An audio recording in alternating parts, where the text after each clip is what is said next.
नाही, मला वाटतं आजचा विषय आहे, आजचा विषय मामला दर्ज करने की मांग आपने की है भैया जोशी पर क्यों? भाजपची जी वोट बँक आहे गुजराती भाषिक आणि हिंदी भाषिक या दोनच भाषांचा उल्लेख भैयासाहेब जोशींनी केला आहे. बरोबर आहे. ही यांचं लक्ष बँकेवरतीच आहे. ती मध्ये सुद्धा बँक बुडवली न्यू इंडिया, ती सुद्धा यांचे सगळे आहेत असं म्हणतात. मराठी माणसाला यांच्या लेखी किंमत नाहीये आणि मला असं वाटतं ही बळकवण्याची एक त्यातली एक मांडणी म्हणून मुंबई अहमदाबाद बुलेट ट्रेन करतात की काय असो.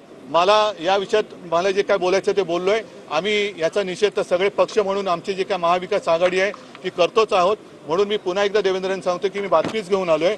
प्रशांत कोरटकर तर चिल्लर, तसं तुम्ही सांगावं भैयाजी जोशी तर चिल्लर आहेत आणि नाही तर त्यांच्यावरती कारवाई करावी. धन्यवाद सगळ्यांना, धन्यवाद सगळ्यांना. जय हिंद, जय महाराष्ट्र आणि जय शिवराय.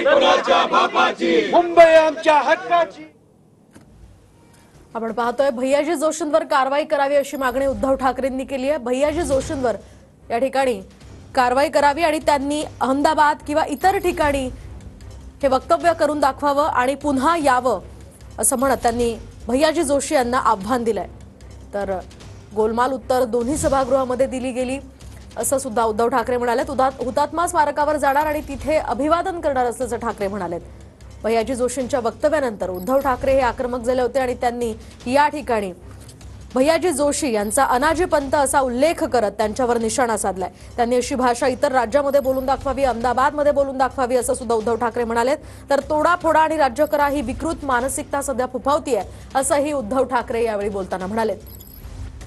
हुतात्मा स्मारकावर आपण जाणार असल्याचं